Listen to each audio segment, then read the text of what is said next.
Panini has been wrapping the boxes in a different direction than normal for the case hit boxes. So normally you will see the Panini logo diagonally one way, but one box in the case for some reason is in the different direction. So now the question is, are they all like this?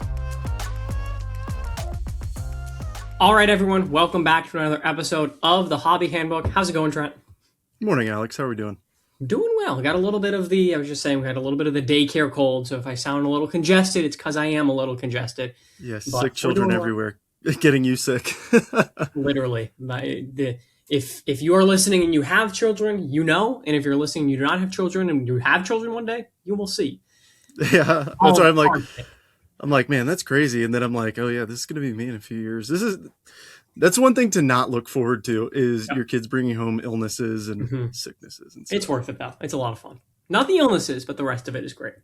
What's not great is, depending on who you were rooting for, World Baseball Classic last night. Yeah, I know. Team USA, we saw it from the beginning. The bats weren't there. No. Aaron Judge, I know that artist. Well, the thing is, you could say that, but also I think one of my personal favorite moments from the entire World Baseball Classic was him throwing out Tatis against the Dominican Republic. No. But it's just like in that game, one thing is going to be remembered: the last pitch, Judge striking out. That's one thing that's going to be remembered. But the awesome stuff is not going to be remembered because they didn't win. Yep. Yeah, it's tough. I feel like there were a lot of questionable decisions, like why did you start Byron Buxton over PCA? Personally, I do not see that. Benching Gunnar Henderson, who I know that with a roster as star-studded as it was, you sometimes have to make the tough decisions. Why didn't you bring Mason Miller in the ninth versus Garrett Whitlock? As a Red Sox fan, why would you bring in Garrett Whitlock over Mason Miller? And I know Mark DeRosa is like, oh, well, we had conversations with the Padres and the Red Sox. Mark DeRosa, I hope we never see him manage a World Baseball Classic game again, personally. All right, you ready for my proposal? Okay, I think we rip John Smoltz out of the announcer's booth because, first off, just not a fan personally. Great baseball player, not a great announcer. Mark DeRosa has the voice, all right? Yep. Put him in the announcer's box. Anchor. He's not a coach. Right, that's what I mean. Right, I know. Put him in the announcer's box. Pull in somebody to be the coach. How about nudge, nudge, wink, wink, Captain America, David Wright? But he's not great. Not great. He's just. It's such a odd position to have him as what? How did he? Somebody on stream last night has said basically he must have some crazy blackmail on Rob Manfred or something. Yeah, because it's not even like he has coached in his post MLB career. I know. He does not. He is not a coach. Yeah, and I don't get the Buxton. I don't get it. Gunnar. There's so many things that you're like. Obviously, it already happened, so you can't coulda, shoulda, woulda. But man, it's so tough seeing such an elite lineup get one hit through 6 innings. No, it's now I get it. They're great. Credit Look at every other game. Rodriguez. Yes, 100%.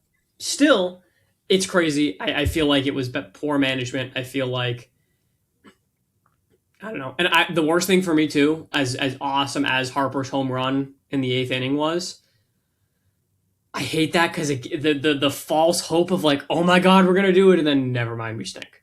Yeah, within seconds I posted an obnoxious Instagram story. Yes. And then immediately I'm like, all right, it's a joke. But then I posted the meme because I'm like, oh, wow, I had so much. See, I'm a Mets fan, Alex. What you just experienced is the 100 is being a Mets fan. Yeah. You get all the hope and then your dreams are just crushed.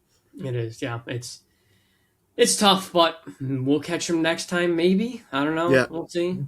But there have been some huge impacts to cards. I checked this morning on a couple guys, and I want to quiz you quickly on just two sales, okay? I want you to guess first Bowman base auto PSA 10 for Michael Garcia sold this morning or either late last night or early this morning versus August. What do you think that jump went from? August, I'm going to say, was $80. Okay. And then this morning, I'm going to say 200. So super close. Yeah, it went from 60 to 150. Okay. So I mean, pretty much 3x Yeah. in an off season. That's awesome. Yeah. Because I mean, the thing is, like Michael Garcia, like he's a great player. I picked him up in my fantasy league last year, and I ended up picking up a few of his cards. And now, me being me, I have stacks of cards in different places. So now I'm like, shoot, where's that Michael Garcia refractor auto I bought? Like, I kind of want to list it now, but yeah. Yeah.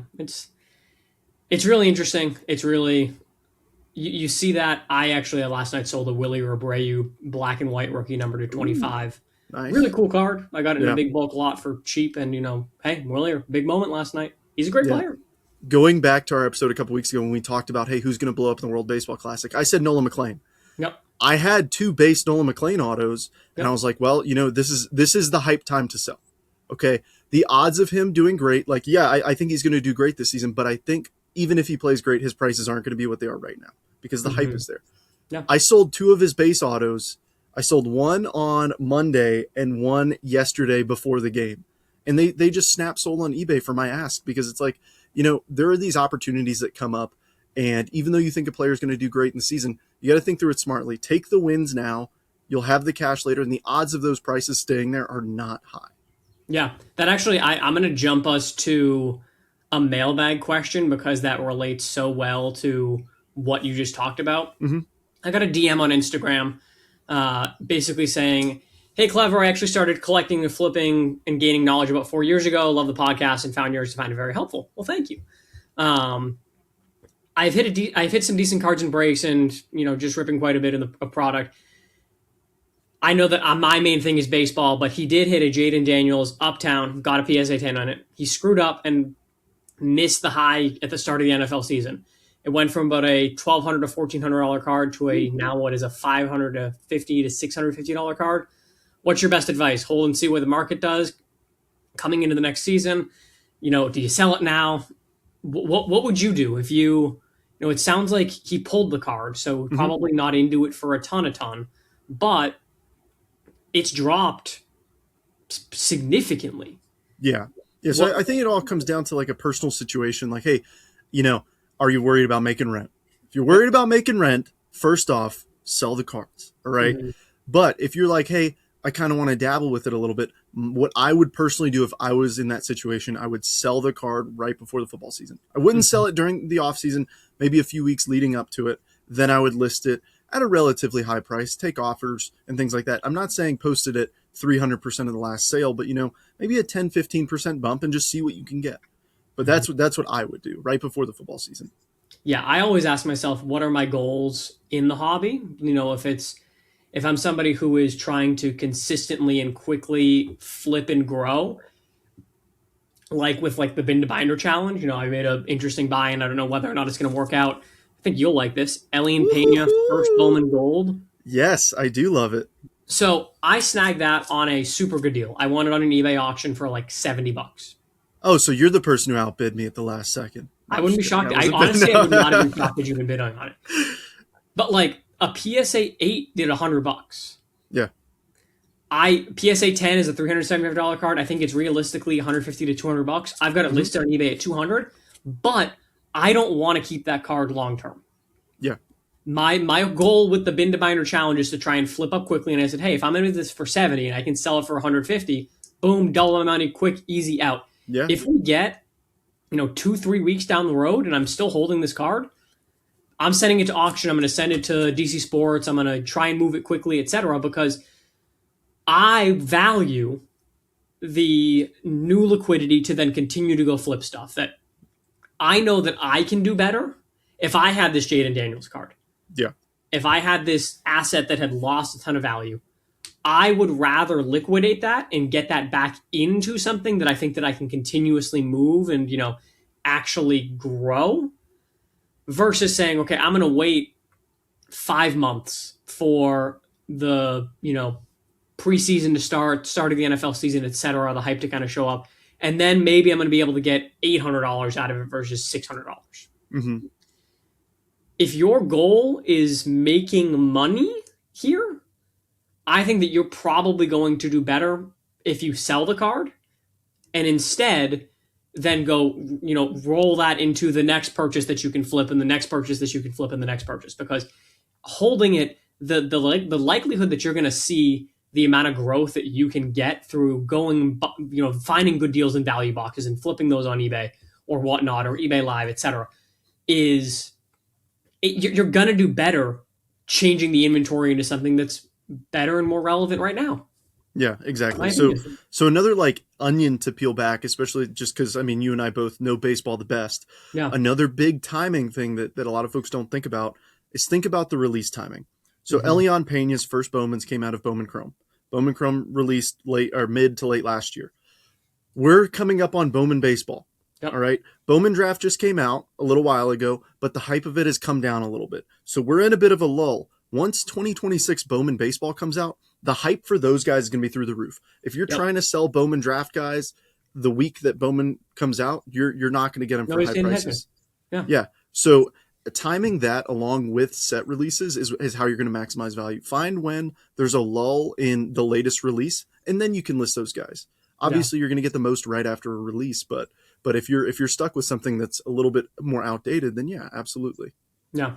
Speaking of releases, one of the things, I have been told the times that I am too critical of Topps. I feel like I do need to give Topps. One of the things that I will be critical when I think that there is something to be critical about, and I will sing the praises when there is something good, and I want to sing some praises. I need to give Topps their flowers for a release that was, in my opinion, excellent in Bowman's Best. It was the best.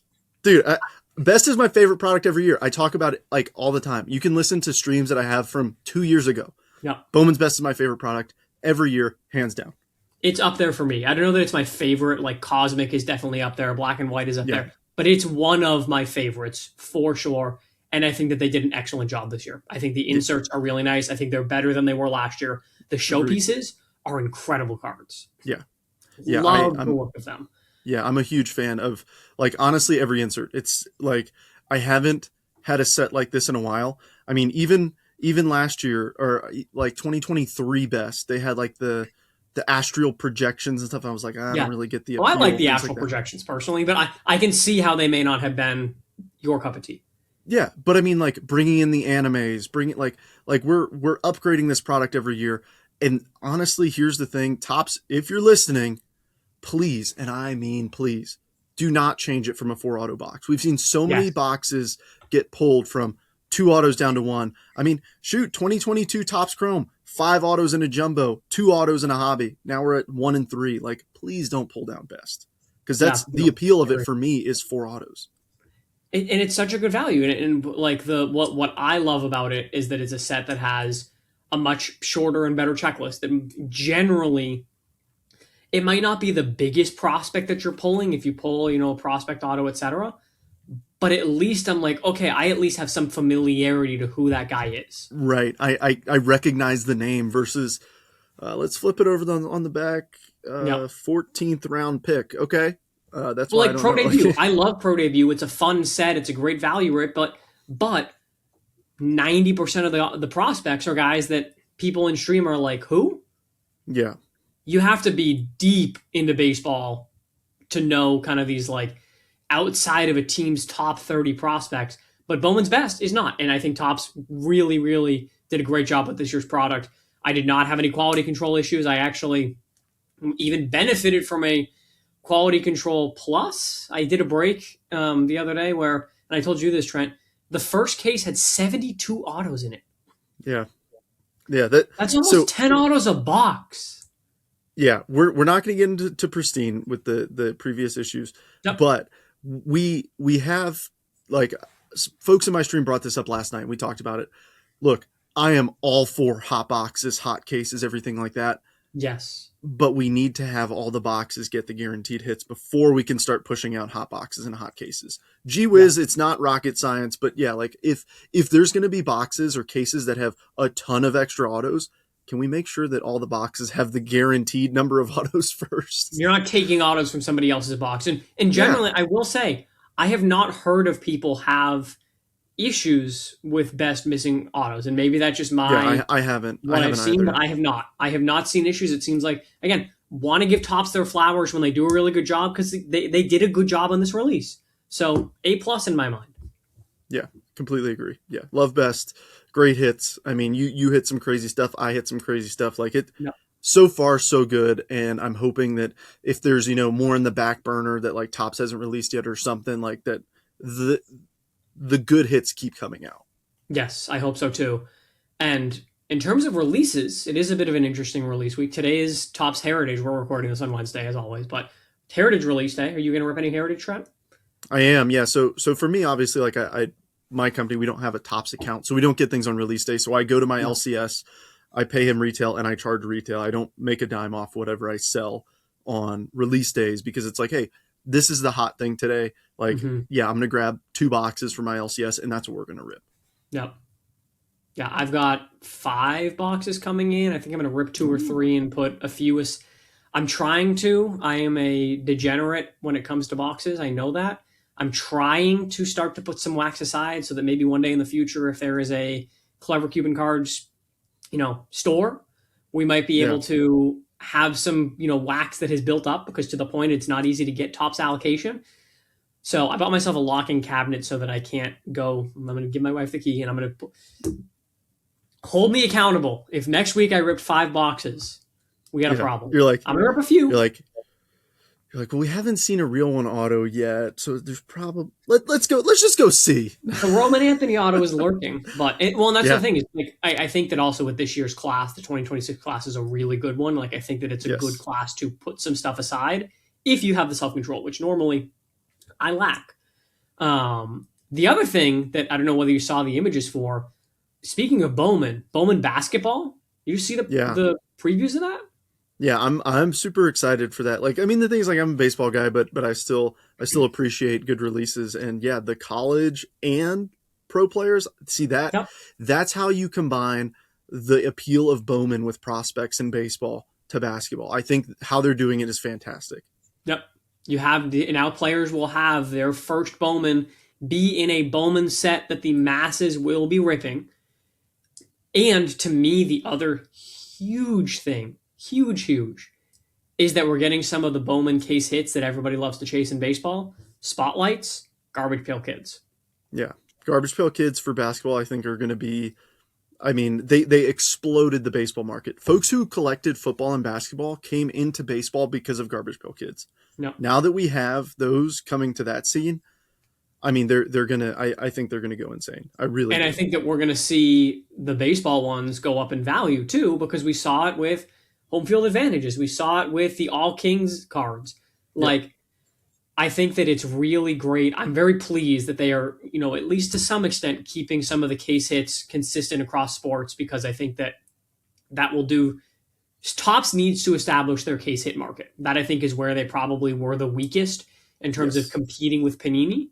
And I think that by doing this with Bowman, I think that by making Bowman a more traditional kind of like baseball, that it's a mixture of prospects and current guys, and by bringing in some of those really cool case hits, I think we're gonna see the garbage pails start to rise, which is exciting. Yeah. Well, the thing, in my opinion, of why Tops struggled in the case hit market is because they weren't consistent. Yep. I mean, it seemed like you find a case hit you really like, and then 2 years later, okay, it's gone, Yep. or the design changed completely.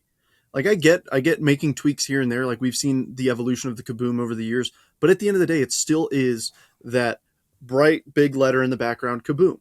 Mm-hmm. But with Tops, it's like, okay, like we're seeing a big swing each and every year with case hits. Some are just not included anymore, and then they're added in later and things like that. I feel like just consistency is key. Over I time, agree. people are going to put together runs, but you can't have a good case hit market if you change it every year.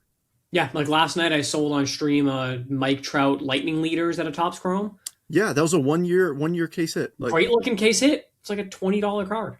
yeah, or like the crushed, like things like that. Yep. Like there's so many that were just one and dones. Yeah. So I'm excited because and I know I shared this with you, I sniped off of it. I say sniped, but you can't snipe on Fanatics Collect. I Yeah, bought on Fanatics Collect. I'm shocked that I won it. A Paul Skeens Garbage Pail rookie PSA 9. I won it for $525, I think it was. The last sale was $930. The one before that was $750. Raws are doing like $680. I yeah, don't know how I won it. In all reality, the reason that I probably won it is we gave Tops their flowers, and now I have to. I got to critique where criticism is due. I think the reason why I got a good deal on it was because I bought it on Fanatics Collect, and the problem with Fanatics Collect is their fulfillment. I don't know how much, if at all, you buy from Fanatics Collect. I buy a decent amount because I can get good prices. Yeah. But it's something has. If somebody from Tops Fanatics is listening, I can't believe that it takes you almost a month to ship my cards. Yeah, it was a month and 2 days door to door for my last Fanatics Collect auction from win to at my door. A month and 2 days. That's nuts. And I mean, Trent, you're a breaker. Yeah. How quickly are you expected to turn around a break in terms of shipping it out to your customers? I personally, so here's my thing. Since I'm not on a major platform that requires a couple days, I send this out to everybody because they know I'm in the Air Force and I have a day job and everything. I ship out once a week. But even then, once a week still gets to people. At most, if you buy in on a Monday with me, and it would take about a week and a half for your cards to get in your mailbox. Mm-hmm. At most, a week and a half. Yeah. Sometimes less than like 4 days.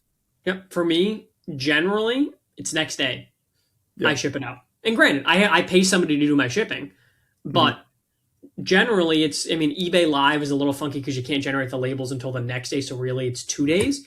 But if I don't ship my packages out within 2 days, eBay dings me. If I don't send my packages out within a day, and really it's 2 days, but Whatnot wants you to send it the next day, like, it is the expectation that you have some level of urgency, and like no other platform is that slow when it comes to withdrawing cards. Yeah. And so my thing, like, I don't pay anybody for it. I use the free labor thanks to this contract I signed years ago with my wife. So that's the free labor that I employ. No, love it. I have to treat her with other showers of gifts that I pay her in.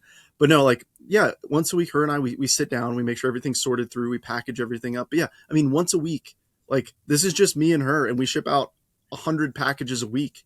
Like, the fact that Fanatics Collect has, I would say, on average, what would you guess? Probably like 500 auctions at a time per week ish.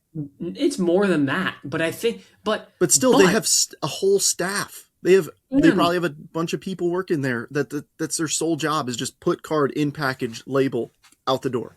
And it's also generally, more, I buy the cheaper stuff, but I could not imagine being the guy who bought, I was watching it, the Shohei Ohtani 2018 Topps Finest rookie auto in an orange that went for over $100,000. I cannot imagine saying, hey, I'd like to withdraw that, and that taking a month to get to me. Yeah. If I spend $100,000, you can't ship it out in a reasonable time frame. I'm not even asking for you to ship it the next day. Within a week or so, please. Yeah. So I wonder if they do it quicker for those things, and that might be why the other things. I don't know. I'm also unfortunately not the guy buying the $100,000 Ohtanis. That's not my speed. Maybe someday. But the thing is, with Fanatics Collect, like, you're poking at something that I have blown the lid off of personally. My secret when it comes to Fanatics Collect and Golden. If you are buying something on there that is in the, I would say, $50 to $100 range, you're going to get steals and deals. Yep. Why? Because people are on there for high-end stuff. Big time. High-end, Fanatics Collect, Golden, all the way. And when people are bored, what do? They sort by lowest price. So if you're in that middle range, you're going to get some sneaky deals, because that's where I love to sit in there, because you get stuff for crazy deals all the time. Yep. Oh yeah, I buy there because I can get good deals, and it's a pain because it takes so long. And in all reality, what I just need to do is be super consistent and buy every week and then withdraw every week. And then eventually it gets to the point where every week I'm getting a package. Well, it might take a month for the latest one to get to me. The guys that send off a package every single week to PSA, they get a grading order back every week down the line. So I'm thinking about something right now, because I saw a post yesterday, and I'm really curious your thoughts, because this kind of fits in. I wish I could find it, but I think so. It was posted by Alt, and it's this graphic that I feel like I see all the time that I want your thoughts on. Yeah. So it says like, hey, this card sold for, I don't know, $1,000 on Fanatics Collect last week. Right now it's at $4,000 with bids on Alt. Come to Alt. How does that, like, when you see that graphic, what is your response to that? Show bidding? So I don't know if it's that. To me, it's like I mostly buy on sites like that. So my thought process is like, okay, so I'm going to pay more if I go to your site. So why do I want to go there? Like, Yeah, I don't know. And maybe they just have the best a buyer pool who's willing to spend big money and they don't care, etc. In the same way that, I had people accuse me of shill bidding for my live auctions when I posted about the Yamamoto selling for $184 on a cosmic base. I'm like, guys, if I was shill bidding that, one, do you think that I would make a video about it? And right. two, there's no way that I would try and get it up to that price because that's just like absurd. Yeah. And obviously, three, I would never shill bid. Like, I'd lose on cards more, just like all the time.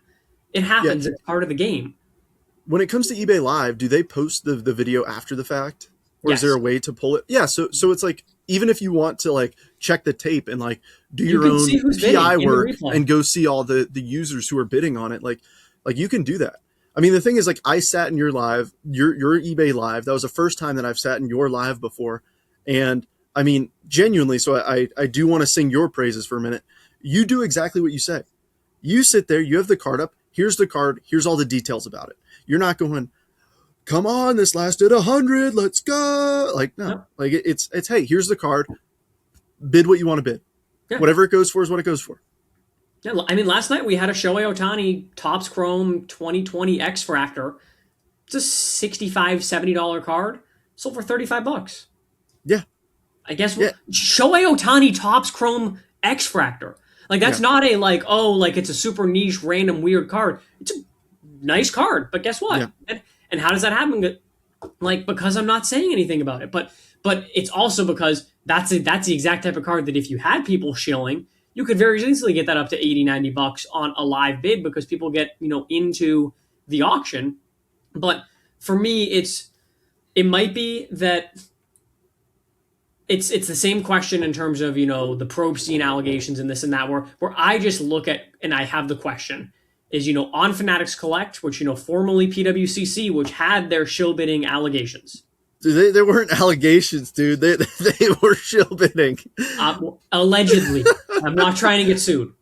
But if you have somewhere where stuff like sells insanely high all the time, yeah, it's a question of like how legitimate is that comp?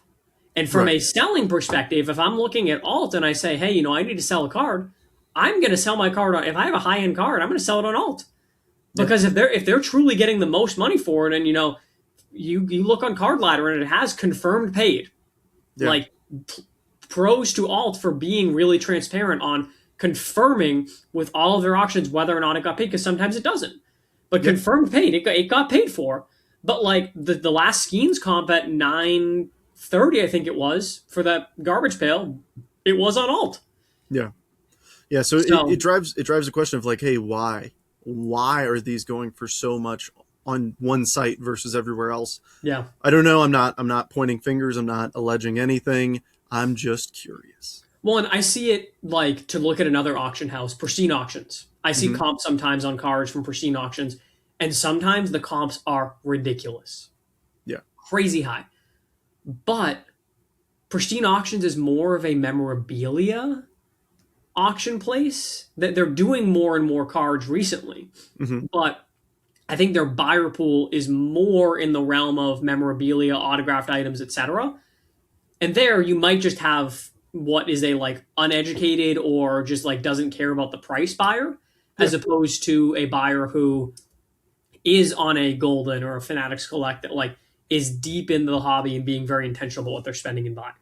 Yeah, exactly. So it drives the questions of like, hey, wonder what's causing this. I feel like we're seeing a big trend with alt in particular, because I feel like I've seen this graphic at least a dozen times of like, Yeah. and this one to me was the most shocking. I wish I could find it. I thought it wasn't on Instagram, but it was literally like, yeah, this card sold last week on a different site, and now it's on our site and it's already 2x with X number of days to go. It's like, how?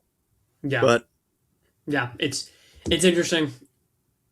Transitioning to other allegations, I know that the audience, if you listen to Sports Cards Nonsense, has already to some extent heard my take and opinions on the whatnot situation. Curious on your perspective as somebody who is a breaker. Like for mhm, me, I talked on the show and like, listen, I'm somebody who sells singles.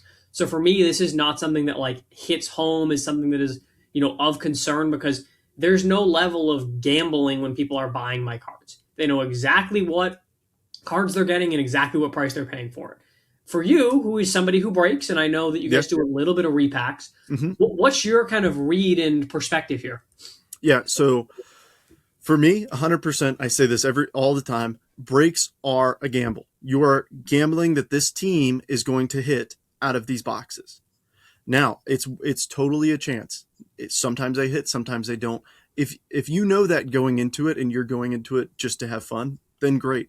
But if you don't know, then you should ask. That's why I always say, like, if you have questions, ask. Yeah. For our repack, we have every single set we've ever created, high res photos of every single card in the checklist of every single thing. There's no hidden cards, there's no hidden floor, there's nothing. Because Mhm. at the end of the day, if you're transparent with your customers as to what you can get and what could happen, then you leave the room for interpretation out. You leave out the oh, you can hit this $1 million Otani, but there's also like 100,000 $1 cards. Like, no, that's false advertising, and you're giving white lies just to try and sell something.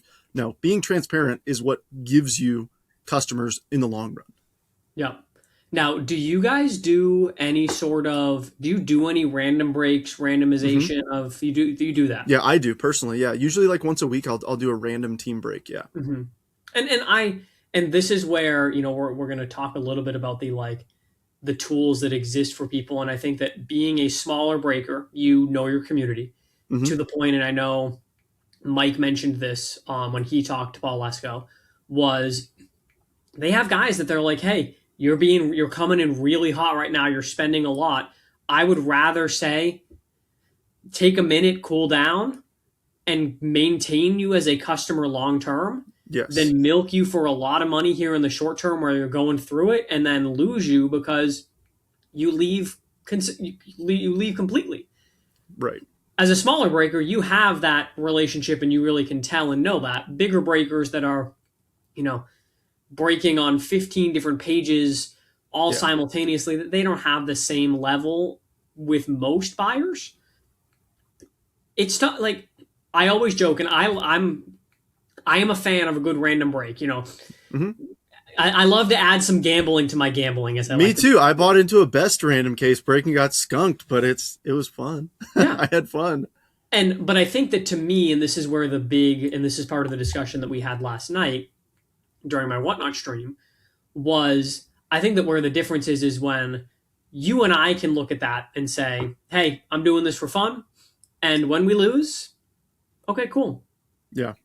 I know to what I said about having I do fairly well when it comes to entering a break or buying into something online. If I have boxes in my house, if I skunk on one, I'm gonna rip the next one. I know that about myself. I know that I have that addictive tendency. Yeah. But not everybody has to people who have the easy self-control and the ability to just say, all right, I'm done. I'm gonna enter one random break. I got skunked, so be it, moving on with my evening. There are people that do have addiction problems and have a problem with it. And that is something that, as we talked about on SCN, is I think that building in some of these features is a good thing. Where I'm a little confused is I said this on the SCN podcast. They allege and say that other platforms and that they're going after whatnot because other platforms have these safeguards in place. Yeah, I have no idea what that's talking about either. Because I It mean, like, might be that you can email customer service, but you know what? And I do not want to sound like a whatnot shill here because, hey, if anything, I have scaled back my business from whatnot because I'm doing more on eBay Live. So I mhm, am not, you're not getting this from somebody who is just like, oh, I do all my business on whatnot, so I'm trying to defend whatnot. But if you go into whatnot themselves, has in the app built in, and this may have been because I know, Paul said that they've been having conversations behind the scenes with whatnot to see whether or not they could, come to an agreement before reaching litigation, having these conversations, etc. But if you go in your whatnot app, you go to account controls, literally it's right there, in your settings. You can limit your watch time. You can set reminders and say, it just reminds you and gives you notification like, Trent, you've spent 12 hours watching streams in the last 24 hours. You might want to scale back. yeah, You can also set a limit where you say, hey, if I get over 3 hours of watch time in a day, you therefore are no longer able to watch. They have spend controls. You can say, I want to spend X amount of dollars in terms of a week, month, day, etc. You can set the reminders where it will tell you how it works, because I played around with it a little bit, is that you have a pin. So basically, you set a pin, and I think the idea here is that you get somebody else to set the pin for you mhm, if you have this problem. So I would say in the same way that I have my locking cabinet in my room back here, that I'm going to give the key to my wife because I know that I don't trust myself to not open those boxes that I'm going to be putting in there. yeah, I know myself. That is me taking account controls and saying, Alex, you're a degenerate when it comes to sealed boxes. You may go a couple of weeks, but the moment that you cave and you rip one, they're all going to get ripped because it just yeah, spirals. And I know that I have that addictive tendency. Whatnot, they have the same thing. You can have somebody else set a pin for you, and then you can't change those limits until you get that pin put in. So in theory, you would need somebody else to do it. right, What's different there, because I poked around a little bit, compare that to Fanatics Sportsbook, not Fanatics Live, but the Sportsbook, being that it is legal gambling, mhm, has to have built in, limiting controls. The way that those work, and you can set in terms of your deposit limits, your watch, your, amount of time that you're spending in the app, the amount of time that you are, um, going in and spending money, you can set yourself limits in terms of days. You can set yourself like a limit in terms of this much money per day, or this much yeah, money per week, this much money per month. If you want to change that limit, you have what is a cooldown period. So if you had a limit for if it was a weekly limit saying, hey, I can't spend more than $100 a week. mhm, If you want to change that limit, you can go in and say, hey, I'd like to change that limit to $200. That limit will not change and update for a week. interesting. So basically, it says, hey, it's the cooldown period. It's basically saying we're going to give you the time here to potentially feel like you might in this moment say, I want a higher limit. But when that spike that you're having, that addiction of like, oh, I need to do this, I need to get this, etc., subsides, and you return to the game is over that you're trying to bet more on. You've settled with, and you've accepted the fact that you're getting your losses. Then you might cooler heads will hopefully prevail, and you'll say, no, I don't want to change my limit, keep it the same. Yeah, So I think in all reality, all that Whatnot needs to just take it a small step forward in terms of building these protections. It seems yeah, like they already have a lot more than other websites, which is just interesting to me. yeah. So the thing that gets me is what is the impact to singles? Single shows. What's the impact to other non-sport stuff? Like Funko Pops or stuff like that are all over uh, whatnot. Like what other impacts does this have like big scale to whatnot? Because like, yeah, it's one niche community of a random team break Yeah, that is really getting highlighted here. But in reality, like whatnot is gigantic. yeah, it is, and I don't have a problem with random breaks. I don't have a problem with repacks, etc. I think that where it is, and I think that to me, the biggest thing is giving customers the ability to limit themselves and more control and more transparency is a good thing. On the single Hmm. side, I have been campaigning for and continuing to campaign for making sure that people are not lying and misleading their customers when it comes to selling cards. Yeah. In the same way that you should not lie or mislead your customers in terms of a break, saying, "Oh my God, you can pull a Shohei Ohtani auto out of here when he's not on the checklist." One interesting thing as well, by the way, that I want your take on, and I mentioned this on SCN in regards to the whole, whatnot being the target of this lawsuit or Hmm. arbitration, because it's Yeah. technically not a lawsuit, is to my question that I kind of posed is like, aren't the other platforms involved in doing these exact same things? And the answer that I got from Paul, and I know that Paul again he's representing these people, so I know that and I do not mean this in a negative way, but he has his agenda, and Yes. he has his, Hmm. he's hoping to get money for these clients, which will get money for himself. But Fanatics Live has the wheel, Yep. randomization. It has all of the same components that Whatnot does, and it's not like they have certain policies or things that. Well, I mean, what they are is it's harder to be able. Not everybody can just go sell on Fanatics Live. You get Hmm. Whatnot is more of a wild west in terms of anybody can kind of sell there. But I mean, I was in a break the other day. It was a random team break, except for the fact that the highest bid got the Dodgers. So what did Yeah. that do?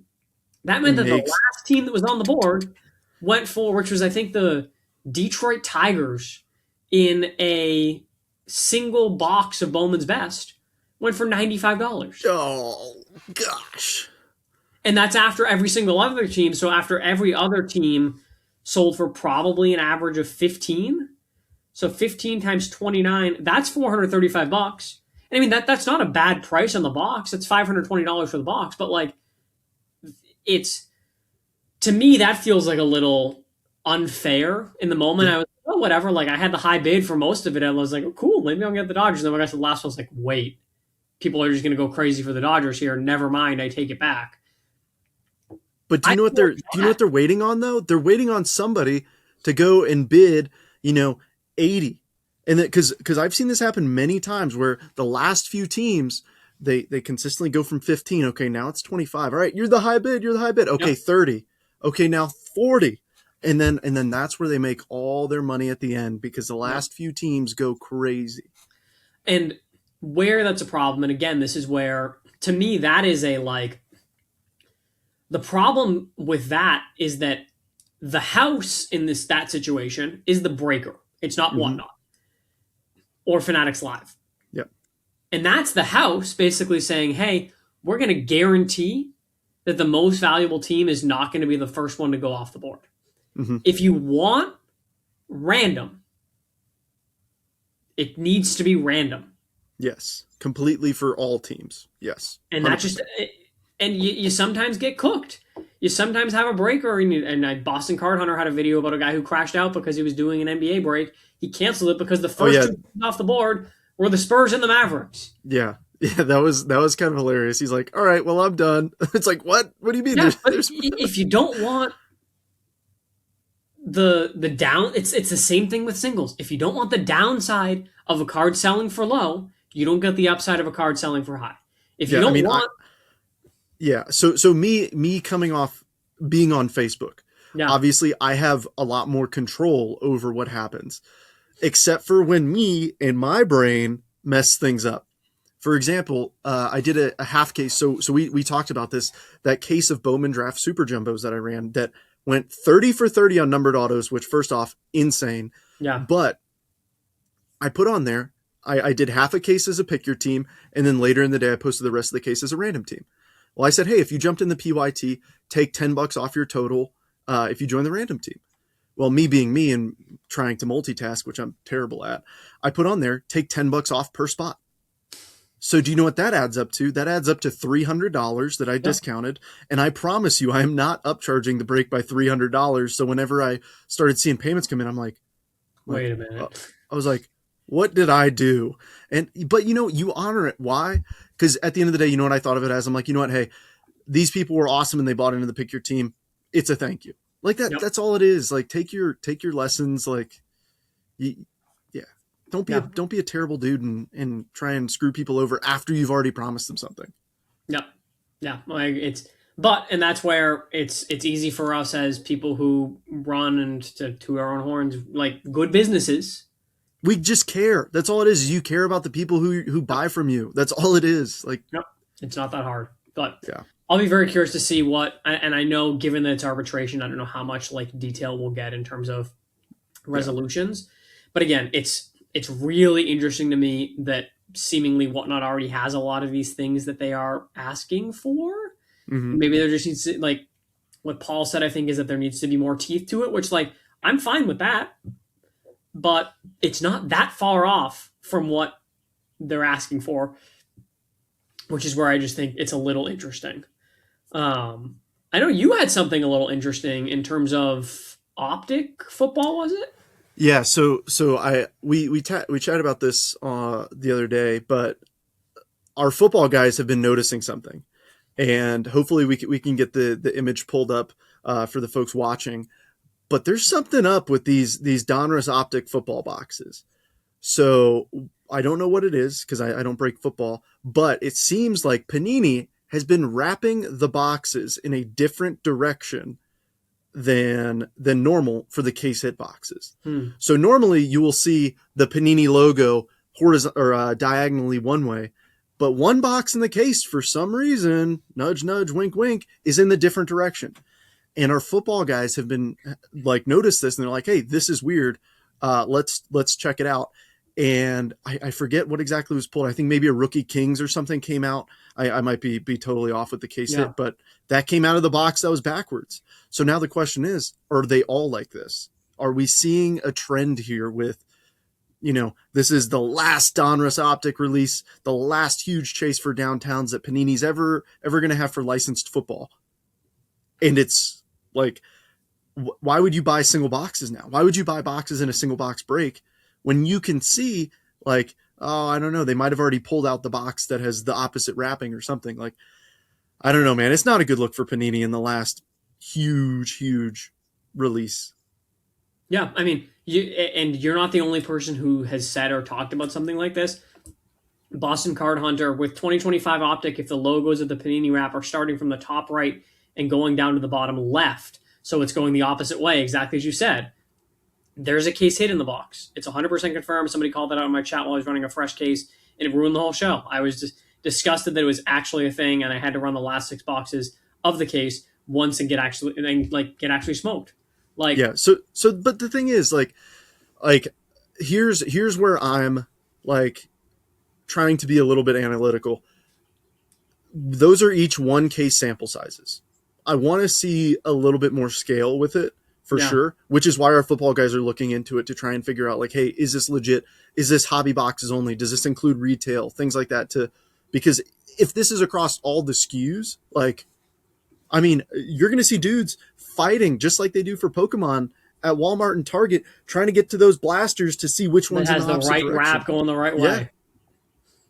Yeah, it's not crazy. A good look. No, it's not. But it's how much does Panini care at this point? Yeah, but why do they have to? Their only release left is Silhouette. Out. Yeah, I think there was Silhouette or it might be Silhouette. I forget exactly, but yeah. Which Silhouette though might be a loaded product for the record. Yeah, all the extra hits, all the redemptions. That's what they did for basketball.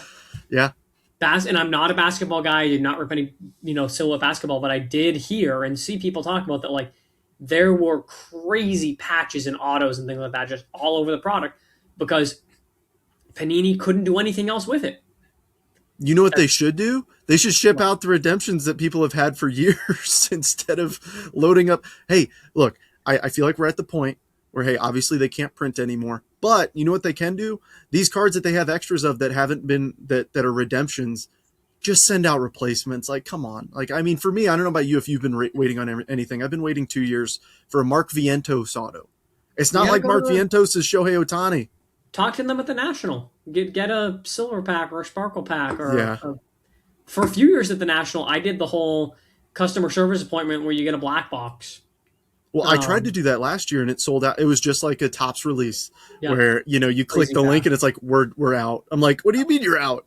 Yeah, no, it's it's interesting. I still very much so wonder, and I saw somebody post about the whole, exactly that of like buy, and I in previous years I did this buy redemptions of guys that don't sign, put them into Ooh, Panini so that it's there for at least 120 days.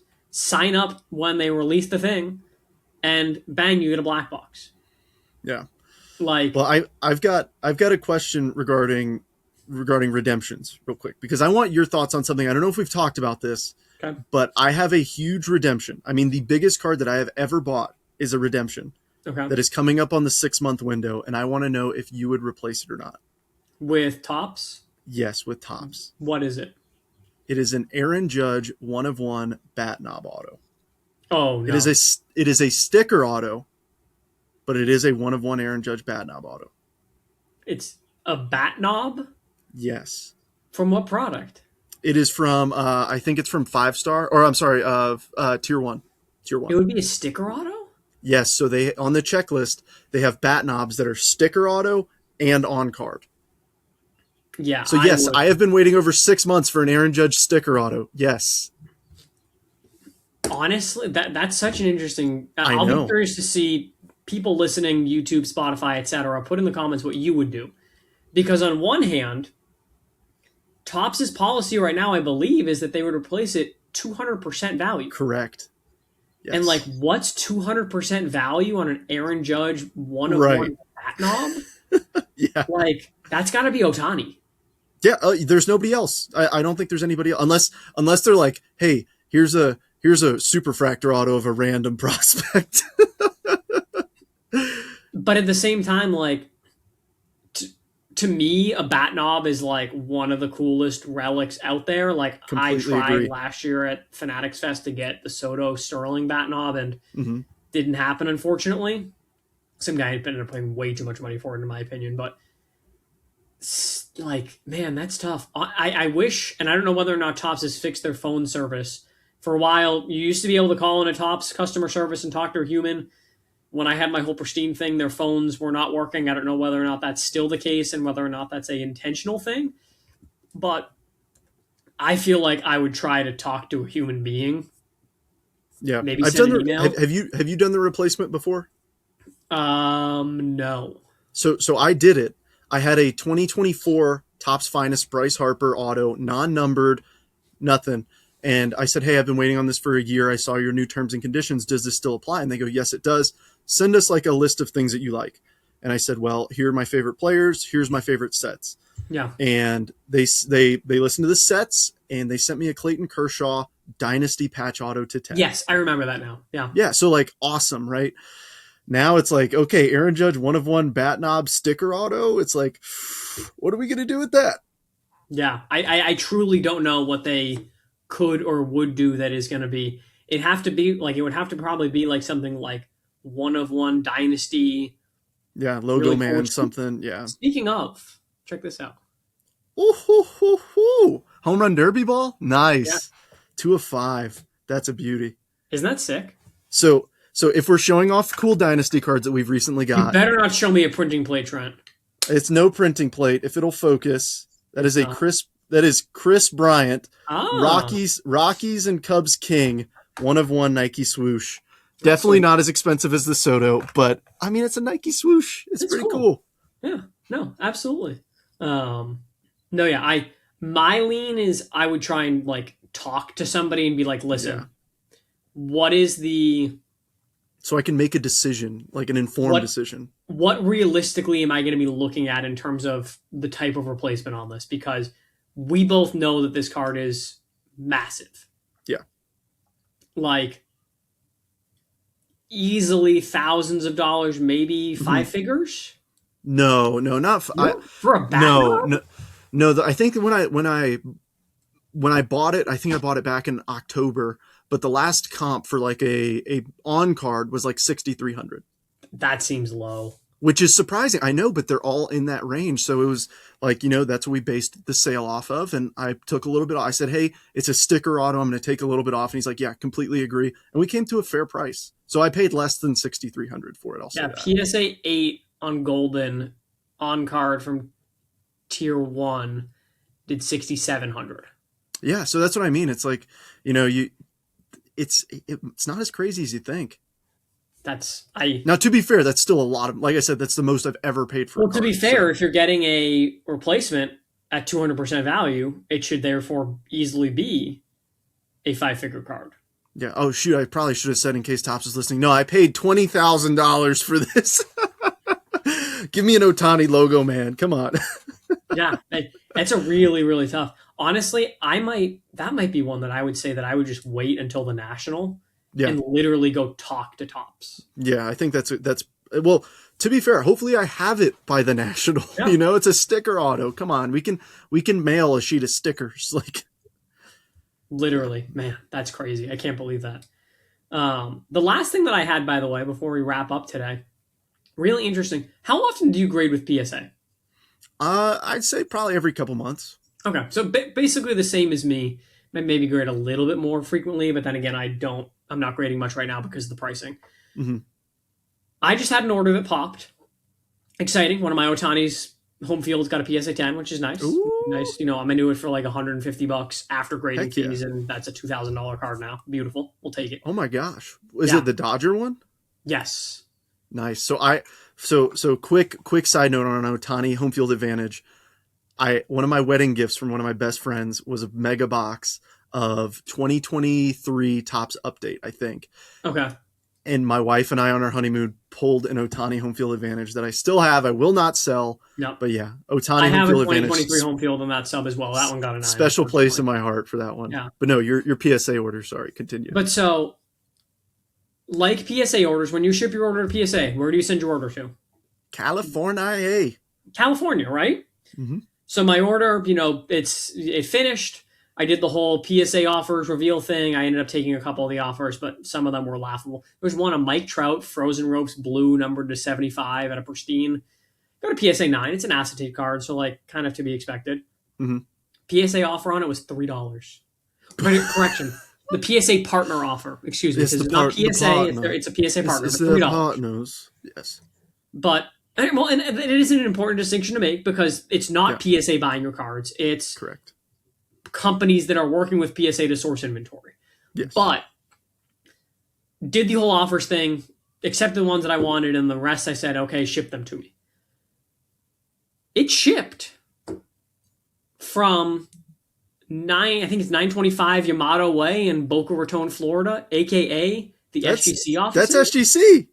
Yeah. And granted, we know that PSA took over some of the like office space and operations of SGC. We know that they absorbed some of it.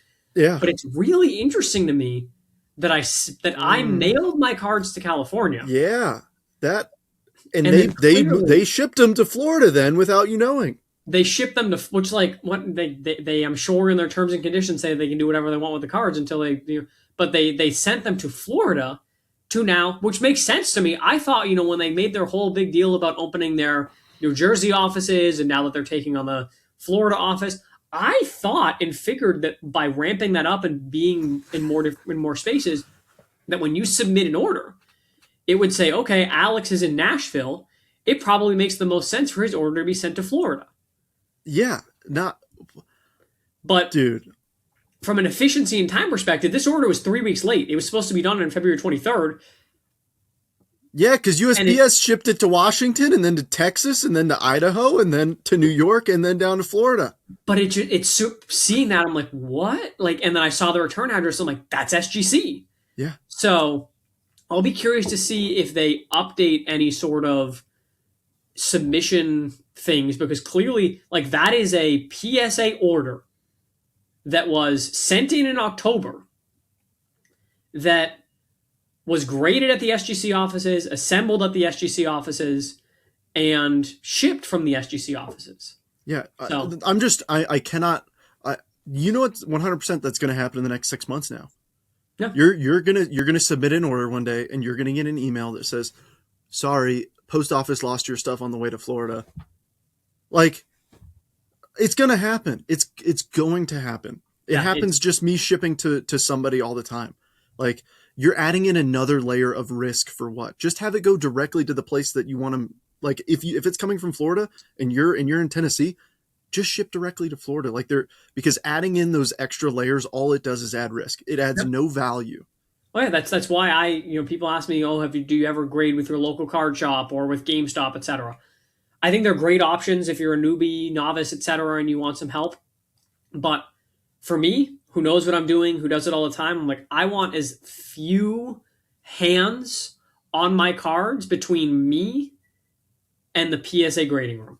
Yeah, opportunities for risk. That's all it is. And I hope that PSA moving those cards to California, I hope that they did some sort of courier service, etc., because I can't imagine the risk that PSA takes on. I would hope that they're not just sticking it in the USPS box and just shipping it on over.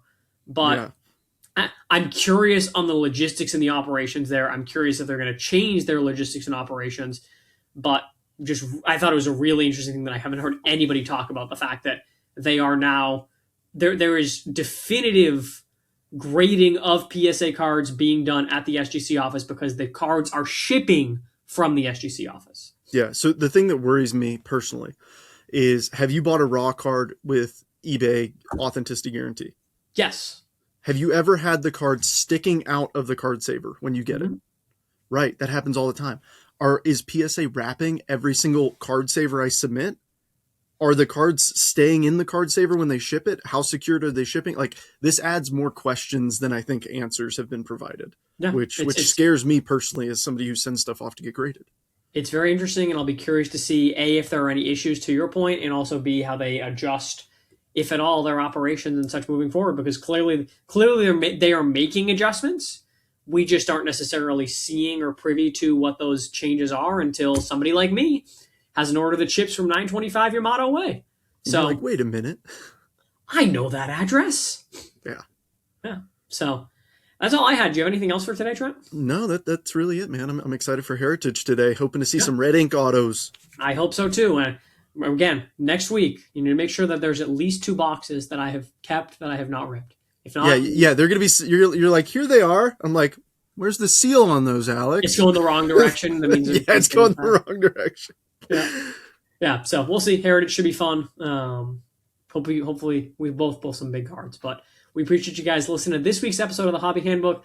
Make sure to follow along SCN, Clever Cuban Cards, Jetbreakers, Trent at Jetbreakers. Appreciate you guys. We'll catch you guys in next week's episode. See ya.